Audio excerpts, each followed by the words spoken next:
Ahora vamos a continuar con Andrea Barbiero. Andrea es consultora especializada en transformación digital e innovación colaborativa en el entorno de la salud. Es fundadora de CoSalud y cofundadora y secretaria de la iniciativa ciudadana Salud CUP, cooperativa de datos para la investigación en salud. Así que, Andrea, cuando quieras. Bueno, muchas gracias. Voy a compartir mi pantalla, un segundo. No sé si la están viendo. No, todavía no. Ahora creo que ahora sí, ¿no? Sí, ahora sí. Genial. Segundo que lo pongo. Bueno, muchas gracias. Es un placer estar con ustedes hoy en esta mañana de Argentina, esta tarde en Barcelona. Soy Andrea Barbiero, como comentaba Pierina anteriormente. Soy consultora en salud digital y llevo alrededor de 20 años viviendo en España, pero bueno, con el corazón muy activo en Argentina y Latinoamérica. A mí, antes de entrar un poco, Martina ya nos contó muchas cosas sobre los futuros, ¿no? A mí me gustaría hablar un poco de los presentes, ¿no? Me parece importante saber dónde estamos, ¿no? Cuáles son las realidades de los sistemas sanitarios hoy en día, pandemia mediante, por supuesto, y en las realidades de los sistemas sanitarios, independientemente de que sean en el sur, en el norte, el este o el oeste, hay un aumento de la esperanza de vida significativo que hace que las personas vivamos más, pero en algunos casos vivamos más con mayores enfermedades crónicas, ¿no? Con esa cronicidad que nos hace tener que estar más activos en nuestra salud y responsables de los tratamientos y el seguimiento, ¿no? Esta cronicidad lleva a una demanda significativa del sistema sanitario y del sistema social, ¿no? Y estas grandes demandas que los sistemas requieren hacen que exista un aumento significativo de los costes, ¿no?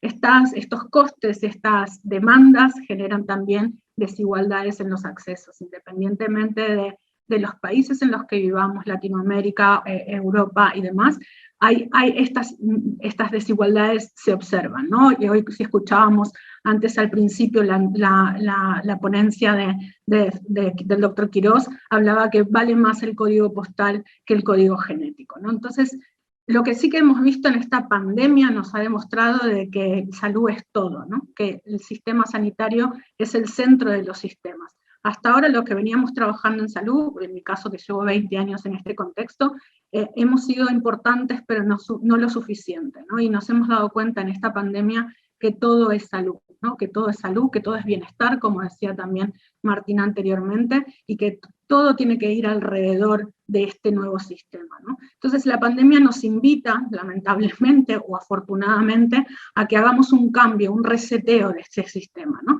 A mí esta frase me parece muy interesante, que dice: no intentes cambiar un sistema, construye uno nuevo que deje el anterior obsoleto. Por tanto, ahí creo que este es un contexto en el que nos invita a resetear ese sistema operativo de salud que tenemos, ¿no? Y crear uno nuevo en el cual encontremos la capacidad, o tengamos disponible la capacidad de infinitos conocimientos que tenemos, ¿no? Todas las personas ponernos al servicio de este nuevo sistema operativo. Lo vimos en la pandemia, en el cual todo el conocimiento se disponibilizó para el bien común, ¿no? Que colaboremos, que compartamos, que trabajemos de manera colaborativa, independientemente en el sector que nos encontremos, independientemente si es el entorno privado, público, de la asociación civil, de la industria, ¿no? Todos colaborando para que podamos crear este nuevo sistema. Y sobre todo también quitarle las etiquetas a los recursos. Los recursos pueden ser redistribuidos y recombinados y reutilizados de acuerdo a las necesidades. También lo hemos visto durante la pandemia. Empresas se ponían, que no se dedicaban a una determinada industria, ponían todos sus recursos, su maquinaria para poder crear barbijos, para poder crear determinadas necesidades que el sector sanitario estaba teniendo. Y esto, para mí, este nuevo sistema operativo es el que le llamo la salud colaborativa, ¿no? Para mí creo que esta salud colaborativa es este nuevo sistema que 2 años atrás o 20 meses atrás nos parecía un más, ¿no? Un debe ser. Y hoy lo vemos en el día a día como un concepto que lo hemos vivido en los últimos meses. Lo importante es que sigamos manteniendo este sistema y que no volvamos a sistemas obsoletos y anteriores, ¿no? Esta salud colaborativa para mí tiene tres principales componentes, que son el poder de las personas, el poder y el uso bien expectado de las tecnologías y por supuesto de los datos, ¿no? Estos tres elementos creo que son indispensables para poder entender esta salud colaborativa. Las personas, ¿qué hemos hecho las personas? Las personas poniéndonos en común nuestro conocimiento, nuestra experiencia, nuestros saberes, hemos creado una de las herramientas más importantes que tenemos hoy en día, que es la enciclopedia abierta y colaborativa como es Wikipedia. Imaginémonos, ¿no?, la capacidad que podríamos tener si con todo nuestro conocimiento lo pusiésemos en pos del bien común, del bien de la sociedad, de la salud y del entorno, de las necesidades sociales del otro, ¿no? ¿Qué nos encontramos en las personas, ¿no? Nos encontramos con que el sistema sanitario en este caso, sigue entendiendo a las personas como un usuario que no contempla, ¿no? No contempla sus necesidades relacionadas, como decía Martín anteriormente. Los usuarios estamos acostumbrados a otro tipo de respuesta en los servicios en otros entornos, ¿no? Y en el sistema sanitario siempre hemos ido por detrás de esa burocracia, de ese modelo un poco arcaico que gracias a la pandemia nos hemos encontrado con otra realidad.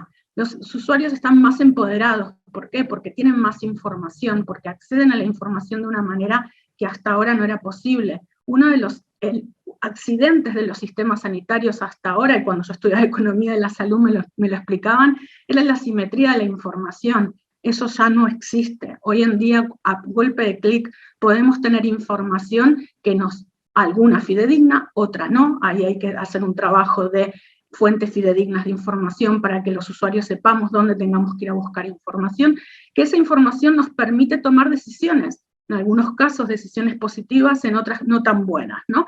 Es por eso es tan importante que esos usuarios, que estos pacientes, estos familiares, estos cuidadores, tengan la información necesaria para tomar las decisiones correctas, ¿no? Y esto es lo que se le llama las decisiones compartidas. Hoy en día, un concepto muy importante dentro de la sanidad es poder darle la información al paciente, a las personas, para que puedan tomar las decisiones que corresponden. Esto es un cambio de modelo también, ¿no? Un modelo paternalista en el cual el profesional le dice al paciente qué es lo que debe hacer, cuál es su tratamiento, a un modelo más de participación, un modelo más participativo en el cual el usuario, el paciente, tiene algo que decir sobre su gestión, ¿no? Y a esto generamos con las nuevas tecnologías una capacidad de autogestionarnos, ¿no? De conocernos mejor, de tomar decisiones en tiempo real, en base a lo que vamos conociendo de nosotros mismos y consultando, por supuesto, con nuestros profesionales, ¿no? Tenemos este concepto de paciente, ¿no? El concepto de paciente viene del padeciente, pero lo hemos institucionalizado bastante bien con que nos toca esperar, ¿no?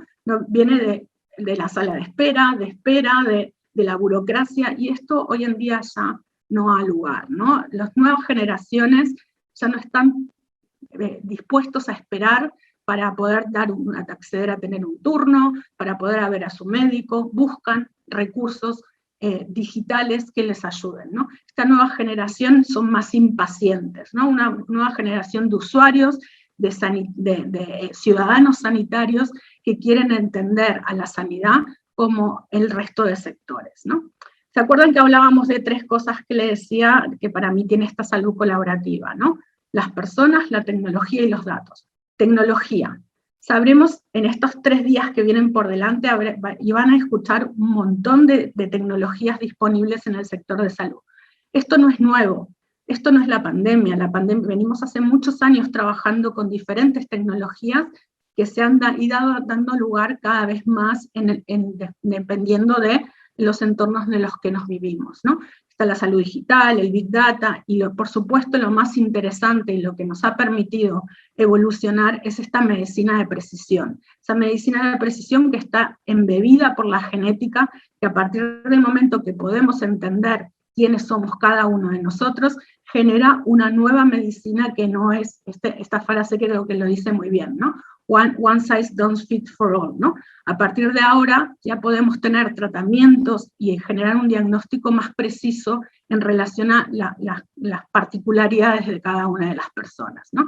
Esta medicina de precisión cada día va cambiando una P más, por eso ya le pongo XP, ¿no?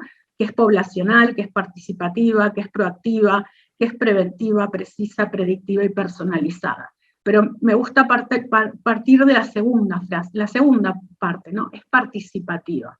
Las personas tienen algo que decir en los procesos de su propia salud, ¿no? Entonces, cuando hablamos de esta salud colaborativa, es esta salud que permite y pone a la persona en el centro, ¿no? Como decía Martín antes también, la persona en el centro en los últimos años lo venimos escuchando al estilo eslogan, pero luego en el día a día los pacientes no están invitados a co-crear, ¿no?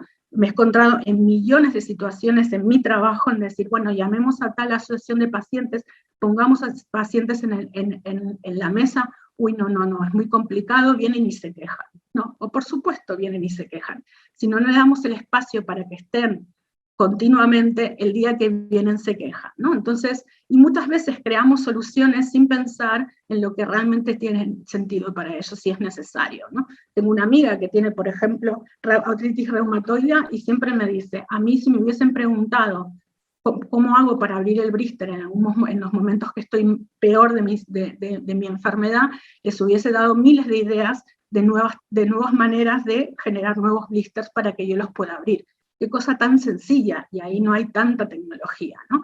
Es entender las necesidades del otro y ayudarlos a ser parte de la solución y no solo del problema, ¿no?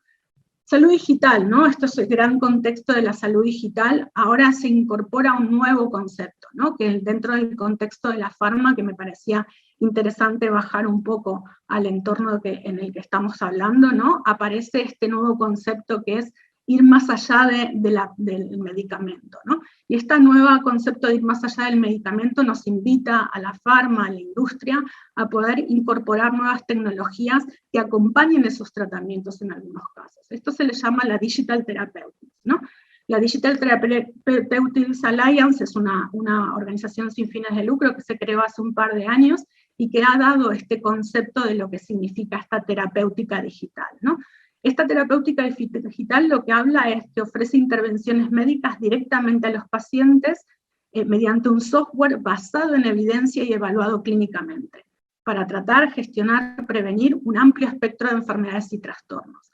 Estos se utilizan de forma independiente o en conjunto con medicamentos, dispositivos o otras terapias para optimizar la atención del paciente y los outcomes, los resultados de salud. Nos hemos encontrado en los últimos años mucha tecnología de salud digital, ¿no? Pero lo más importante es que esa tecnología que hoy se incorpora dentro del entorno de la salud tenga evidencia. No podemos ir generando tecnología porque sí, porque como decía Martín antes también, con cada tecnología se genera un nuevo accidente. Entonces tenemos que tener responsabilidad sobre esas tecnologías que estamos introduciendo, y sobre todo en el contexto de salud, porque el contexto de salud estamos impactando directamente en la vida de las personas, ¿no? Esta Digital Therapeutics creo que es un nuevo concepto que tenemos que tener en cuenta y sobre todo la industria farmacéutica está muy alineada, ¿no? Producir intervención médica impulsada por software son sus principios, incorpora las mejores prácticas del diseño, fabricación y calidad, involucra a los usuarios finales. Ya no va más esto de innovar sin entender cuál es el problema, ¿no? Enamora, siempre que hablo con emprendedores le digo lo mismo, ¿no? Que es una frase bastante común, es enamórate del problema, no de la solución. Siempre habrá soluciones si te enamoras del problema, ¿no? Entonces, garantizar esa protección también de la seguridad y privacidad de los datos de las personas.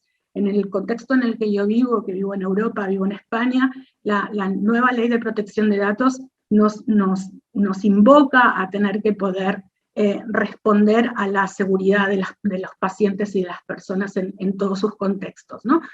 Crear ensayos clínicos con estas tecnologías, ¿no? Que podamos demostrar clínicamente los efectos significativos de esa tecnología, ¿no? Ser autorizados, sobre todo certificados por entidades reguladoras, ¿no? Como el marcaje CE en Europa o la FDA en Estados Unidos. Y todo esto, estas tecnologías lo que hacen es recopilar y analizar datos en tiempo real, ¿no? El real world evidence, la real world data. Esto es un cambio de paradigma, ¿no? Los últimos 20 años teníamos tecnología en salud, pero nunca habíamos tenido esto, ¿no? Que tenemos en nuestra mano, que es un teléfono con miles de sensores en el cual esa información está en tiempo real todo el tiempo, ¿no? Hasta ahora veníamos utilizando la información que se generaban en las relaciones asistenciales entre los profesionales y los pacientes, ¿no? O cuando íbamos al médico, pero poder ir incorporando datos en tiempo real de cómo camino, cómo me muevo, cómo he dormido en tiempo real, es un cambio de paradigma sin precedentes, ¿no? En Europa estamos generando regulaciones que promuevan esta terapéutica digital, ¿no? Por ejemplo, Alemania en el 2019, un poquito antes de la pandemia, había generado una ley que mejoraba la prestación de atención médica a través de la digitalización. ¿Y qué hizo? Creó un directorio de salud digital, de tecnologías en salud digital, que se permite ser prescrito por los profesionales, así como se prescriben los medicamentos, se prescribe y salud digital, pero esta salud digital tiene que responder a lo que hablábamos antes, ¿no? Una evidencia clínica, una protección de los datos, y sobre todo que esos datos sean interoperables, para evitar esos silos que comentaba Martín anteriormente, ¿no? Y frente a esta prescripción se genera un reembolso económico por el uso de esa tecnología, porque se demuestran los outcomes o los resultados que esa tecnología presta para el tema de la salud, ¿no? Y hace muy poquito, hace un par de semanas, Francia también se sube a este tipo de nuevo modelo de regulaciones que promuevan, ¿no? Se introduce la tecnología como un elemento a financiar, una herramienta a ser utilizada por parte de los profesionales, ¿no? Voy a ir un poquito más rápido, pero sabemos que varias laboratorios y varias industrias farmacéuticas se están incorporando creando sus proyectos y sus aplicaciones dentro de la terapéutica digital, ¿no? Johnson & Johnson, Pfizer, Bayer, todas van creando sus nuevas tecnologías, algunas acompañadas a los medicamentos, algunas acompañadas a medical devices, y otras directamente como standalone se les llama, ¿no? Uno de los proyectos, por ejemplo, que me parece muy interesante contarles, que es un proyecto en el que participo a través de una asociación que estamos creando en Argentina, que se llama TISAC, y junto a EH Alliance, que es una organización europea enfocada en salud digital. Es un proyecto europeo con 39 miembros, que por ejemplo Pfizer y la Universidad de Oslo lo que establece es buscar la voz del paciente para crear soluciones digitales que acompañen a la adherencia al tratamiento, ¿no? Entonces, se va a crear una plataforma de código abierto que lo que permite es crear un contexto en donde la prescripción de la medicación sea entendible por cualquier ciudadano independientemente de donde viva. Y, por ejemplo, nos han convocado a una comunidad de Argentina para poder entender si en Argentina también esa tecnología que se va a crear tiene sentido y es adecuada. Y si no, incorporar esa información dentro de ese concepto que se va a generar, ¿no? Entonces ahí vamos encontrándonos algunos ejemplos en los cuales en la farma también se incorpora la voz del paciente y la opinión en la co-creación de nuevas herramientas, ¿no? Y luego este año, por ejemplo, en Barcelona, en el 4 Years for Now, que es uno de los eventos más importantes del emprendedurismo tecnológico dentro del Mobile World Capital, yo he estado aquí hablando también y nos hemos encontrado con de las grandes farmas presentando sus diferentes proyectos relacionados con la co-creación de productos y servicios digitales para la salud, ¿no? Nos encontramos con Ferrer o con Bayón de Novartis también, y por supuesto nos vamos dando cuenta que la industria también tiene un papel importante en esto, ¿no? No solamente es el sector público ni el sector privado, la industria todos tenemos que estar co-creando soluciones para responder a las necesidades que se vienen, ¿no? Voy a ir un poco, ¿se acuerdan? Habían 3 puntos, ¿no? Que hablábamos, ¿no? De la salud colaborativa. Las personas, las tecnologías y los datos. Los datos ayudaron a la epidemia del cólera en Londres en 1854 a identificar haciendo una cartografía de la ciudad de Londres, pudieron observar que el problema del cólera no venía del aire, como se entendía en un principio, sino venía del agua, ¿no? Entonces los datos es ese tercer elemento incorporado dentro de la tecnología, que son las personas que lo llevan consigo, que es indispensable tenerlos disponibles, ¿no? Estos son unos proyectos en los que yo misma participo como ciudadana, soy una ciudadana un poco hacker y me gusta la cacharrería, ¿no? Y ir midiéndome a mí misma. Por ejemplo, este es un proyecto en el que fui participando que se llama City Health, en el cual a través de analizando la contaminación del aire y mi salud mental, se pueden tomar decisiones o evidencia de cómo la contaminación perjudica a mi salud mental. Esto fue un poco después de la pandemia, que estuve paseando durante semanas con un tubo colgado en mi camino, para que iban tomando mediciones de las partículas del aire, que se envió a analizar, y durante ese tiempo yo iba contestando encuestas sobre cómo me sentía, ¿no? Esta es una nueva manera de hacer ciencia, una nueva manera de crear conocimiento, en el cual las personas también estamos incorporadas, ¿no? Esto se llama ciencia ciudadana, ¿no? Y otro proyecto también en el que estuve, yo vivo en un barrio en Barcelona, en el barrio de Gracia, que tiene muchísimo ruido, y hay unas fiestas en agosto que son maravillosas, pero que generan unos ruidos bastante importantes, ¿no? Y uno tenía la sensación de que el ruido era mucho, pero hasta este momento tuve la suerte de poder participar en otro proyecto en el que pude crear un sensor en el código, en una digamos, tecnología que se llama Arduino, y poder ponerlo en la ventana de mi casa para saber cómo me afectaba a mí el ruido, ¿no? Y ahí vemos un poco estos valores, ¿no? Entonces ahí interpelaba un poco a los responsables de la fiesta de que tuviésemos un poco de cuidado con esta información, ¿no?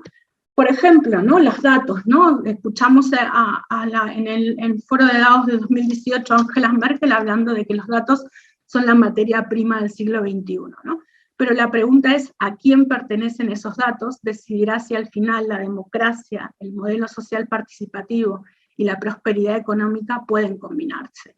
Es importante que nosotros como ciudadanos, como personas, empezamos a tener cierto gobierno de nuestros datos.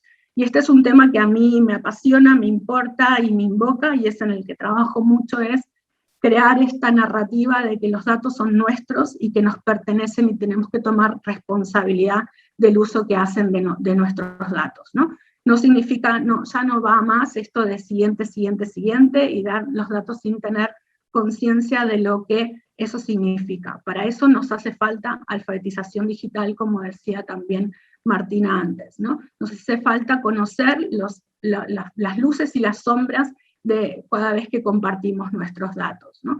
Entonces generan nuevos modelos de gobernanza de los datos hoy en día, ¿no?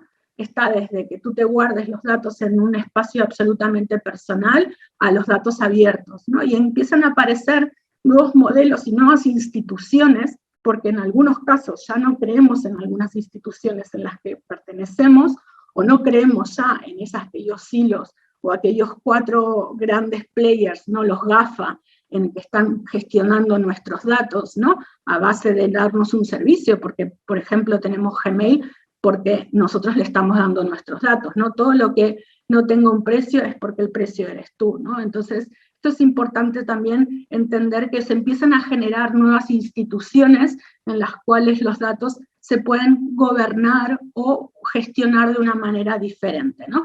Y este es uno de los ejemplos que son las Data Cops o Data Commons, que está aquí justo en el medio, que lo que habla un poco es de estas instituciones que permiten gobernar de manera colaborativa nuestros datos. Un ejemplo de ello es Savi, que es una cooperativa que está en Estados Unidos, que lo que permite es que los ciudadanos podamos ser parte de la co-creación de productos y servicios a través de nuestro conocimiento y nuestros datos. Yo soy cooperativista hace más o menos 5 años, y en la que se aparecen determinadas gigs que se llaman conciertos, en los que determinadas hospitales, farmacéuticas, emprendedores necesitan hablar con los ciudadanos y entender mejor cuáles son sus necesidades, ¿no? Este es un modelo de Platform Coop, o sea, las personas que somos socias de la cooperativa somos dueñas del gobierno y de la tecnología de la cooperativa. Es un modelo también bastante interesante para poder entender que la tecnología no solamente tiene que ser permisiva y de una sola institución, sino que puede ser gobernada y co-creada por diferentes usuarios. Y otra de las herramientas, y otras de las cooperativas que conozco y mucho, porque soy cofundadora de esta cooperativa que creamos en el 2017 en Barcelona, es SaludCoop, ¿no? Es una cooperativa ciudadana de datos para la investigación en salud. Lo que hacemos es poner en común todos nuestros datos de salud que traemos de diferentes dispositivos y de diferentes apps que están generando y recopilando nuestros datos de salud, simplemente como Google Fit o Health Kit, que tenemos en nuestros dispositivos electrónicos, en nuestros teléfonos. Estos datos ya se están generando, ¿no? Entonces lo que nosotros hemos decidido es utilizar esos datos y ponerlos en pos del bien común y de la ciencia. Para esto creamos condiciones para poder compartir esos datos. Hace un par de años hicimos una herramienta que se llamaba Triem, en la cual pudimos generar diferentes escenarios en los cuales le íbamos presentando diferentes escenarios a las personas para que pudiesen elegir bajo qué condiciones donarían sus datos de salud. Hablar del concepto de donación de datos es un concepto que nos parecía que tenía sentido, ¿no? Sobre todo en España, en el cual somos el país con mayor índice de donación de órganos y de sangre. Hay una voluntad del bien común, ¿no? Entonces, en base a estos escenarios, fuimos identificando cuáles eran esas 5 condiciones en las cuales los ciudadanos estarían dispuestos a compartir sus datos. Y hemos creado esta licencia Salud CCG, un estilo licencias de Creative Commons, pero aplicadas a los datos de salud. Solo estamos dispuestos en este gobierno común que hemos elegido a entregar nuestros datos para el bien, para la investigación en salud y social, para que no tuviese un uso comercial, para que los resultados estén compartidos, independientemente si el resultado sea bueno o no de esa investigación, utilizando nuestros datos. Queremos que esa información siga estando disponible con máxima privacidad y control total, en que en cualquier momento el ciudadano pueda decir: ya no quiero donar mis datos o me quiero retirar de este contexto, ¿no? Hace un par de semanas, bueno, la semana pasada pudimos presentar directamente la tecnología que está basada en blockchain, por lo cual con esa tecnología permite que garanticemos esa privacidad, esa anonimización, que son una de las condiciones que hemos puesto los ciudadanos, y estamos disponibilizando esa tecnología para centros de investigación que quieran utilizar los datos que nosotros, los ciudadanos, estamos generando para incorporarlos dentro de sus investigaciones y sus contextos, ¿no? Esta tecnología es una aplicación móvil que permite esa trazabilidad, esa transparencia, que recoge información de estos entornos que les decía de iOS y Android, y van incorporando esa información, y vamos a ir incorporando nueva información, ¿no? Entonces, estas nuevas tecnologías, estas nuevas personas incorporadas dentro de lo que es la ciencia y con el uso de la tecnología, nos plantea una gran revolución, ¿no? Que, como decía también antes Martina, no solamente es una revolución económica y tecnológica, sino que también será ética. Muchas gracias.